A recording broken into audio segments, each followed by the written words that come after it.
Good. But is everyone okay for the weekend? And how are things with Chilwell, with Christian Pulisic, and Ziyech and Edward Mendy? Yeah, Mendy and Chilwell are in the squad for tomorrow, so they're fit. So we'll see whether they start or not.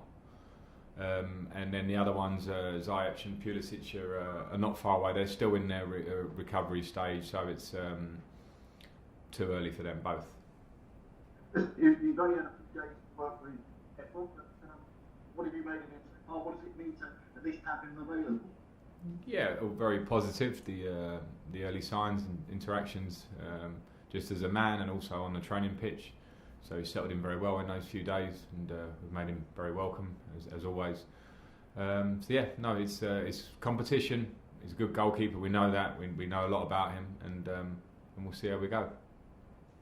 But how do you go about addressing the issues that cost you the question? They were individual mistakes. What can you do about that? But yeah, very clear individual mistakes. You can't hide from them. The players, the individuals can't, and that's where you just need to have humility and hold your hands up. And I think players should. Thiago Silva definitely did, because that's the kind of character he is. And the reason he's been one of the best in the world for the last 10 or 15 years is because he doesn't do it much. So we have to take the game on the chin in terms of the fact that there were 3 individual errors gave us a real mountain to climb. The positive was that we climbed it to a degree and got a point, although we would always want more when we have such a domination of a game against a team that defend, but the circumstances made it difficult and the reaction was actually good. Last one, please, Ian. Big talking point from the weekend, the new handball law, the way it's being interpreted. Steve Bruce got a penalty, said we've lost the plot. Roy Hodgson, who had a penalty given against Crystal Palace, said it was a nonsense and it's ruining the game. What's your view on it all, and is it something that collectively Premier League managers can do something about? I don't know the answer to that. I agree with both Steve Bruce and Roy Hodgson in their analysis of it. They've been in the game longer than myself, but we're all in this game, and I think we all understand that when people jump in the box, your arms will naturally move into different positions. It's always been a difficult rule, maybe with a certain bit of a grey area, but in the idea of trying to find some clarity, we've actually gone the other way and made it something that just doesn't feel right at all. So I'd like to think something can be done to change it. John Southall, 5 line. Frank, how you doing? Hi John, good. How difficult is it to solve the issues at the back when you're playing twice a week, and then next week the players will disappear on international duty? I presume you're not getting a great deal of time on the training ground. No, and I keep saying it, and I'm not pleading or making excuses. It's just a fact that when you work, part of the reason I think we had a successful year last year was the work that we put in on the training ground from the early days of being in Dublin and then being in Japan and having weeks with the players. And we were very well drilled, and I think off the ball particularly, our work was great, and we made it very difficult for teams to play against us a lot. When you have new players in, you really want to work like that. We haven't had the chance. So not just at the back, the whole way we're playing, it needs work. Football doesn't work that you throw things together and everything is amazing, because otherwise we wouldn't have managers that have shown that work brings success. So we're in that process, and we just have to fight through that. Sometimes, and I mentioned last week, Barnsley being almost like an exercise for us. Now every game is an opportunity for us to improve. What do you make of the international break? I think some of them are playing 3 games in under a week. I mean, as a manager, what do you make of it?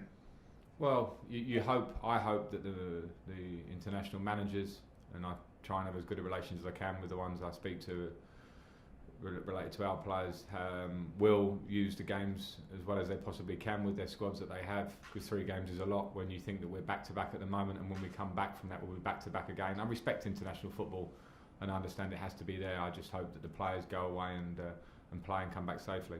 Last one, John, please. Yeah, I know we've spoken about Antonio Rudiger before, but he hasn't featured at all this season. So can we assume that he is one of those players who will be on his way out? I wouldn't assume anything, and I wouldn't assume with Antonio or any players in the squad. We're not there until next Monday when the window shuts. So other than that, I would have no assumptions. James, Talk Sport. Hi Frank, can you hear me? Hi James, I got you.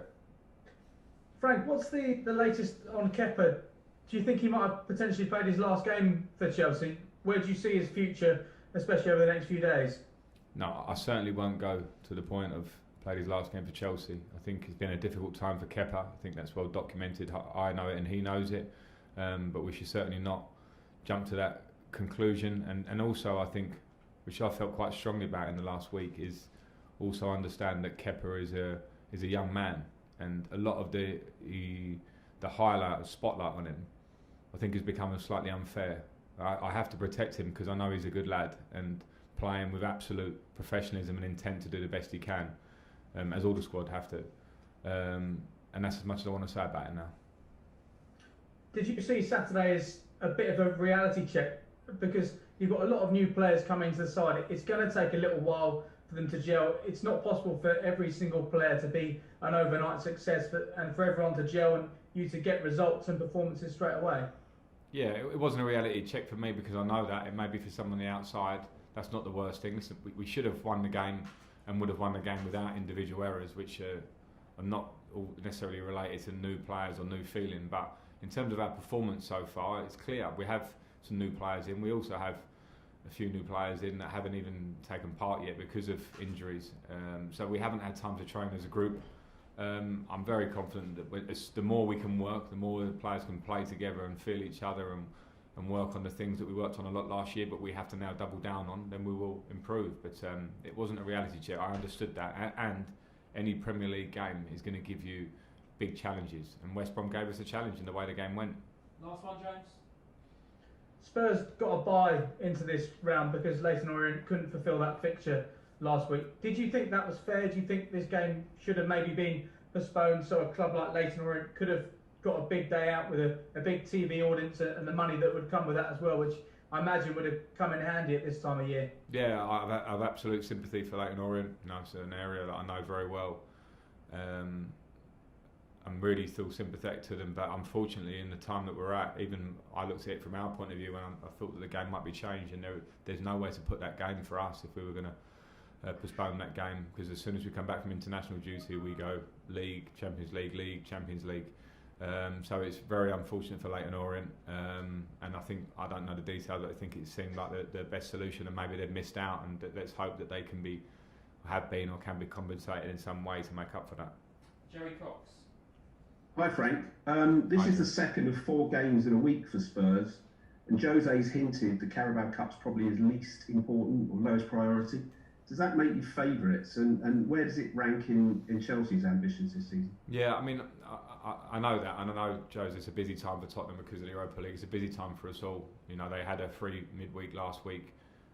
We didn't, but I know they have a busy week this week. But when I analyse Tottenham and know the squad they have, and analyse what might be a team that maybe didn't play 90 minutes pretty much yesterday, they have a fantastic squad. So I feel that any squad Jose will put out can be very strong. I think we all know the Carabao Cup for teams like ourselves and Tottenham that are challenging for top 4 and Champions League like we are. Then the Carabao Cup does have its place, but we certainly respect it, and every tournament we go in we'll try and win. Last question, Jim Conlon. Hello there, Frank. In relation to Callum Hudson-Odoi, he made a big contribution there at the weekend, Callum Hudson-Odoi. And do you think maybe going forward, Callum's going to have a big part to play in the season with the likes of Ziyech and Pulisic coming back from injury? And also, what does the future entail for Victor Moses? He had a successful enough loan spell at Inter Milan. He's going to be back in. Is he going to play a part for you this year, Victor Moses? Yeah, at the moment Victor isn't in that position with us. We have a bubble of the training ground and the first team squad, which Victor hasn't been part of, but I know Victor, having played alongside him and know him well, and we'll see how that develops over the next week. With Callum, yeah, I certainly hope he has a big part to play this season. When you talk about Ziyech and Pulisic, we are not inundated with wingers. We lost Pedro and Willian in the summer, and we'll need competition, we'll need players just because of the stress of playing in the competitions we have to play in. And if Callum comes on and makes impacts like he did at West Brom, if he keeps improving and developing every day, he's a huge talent. So let's see.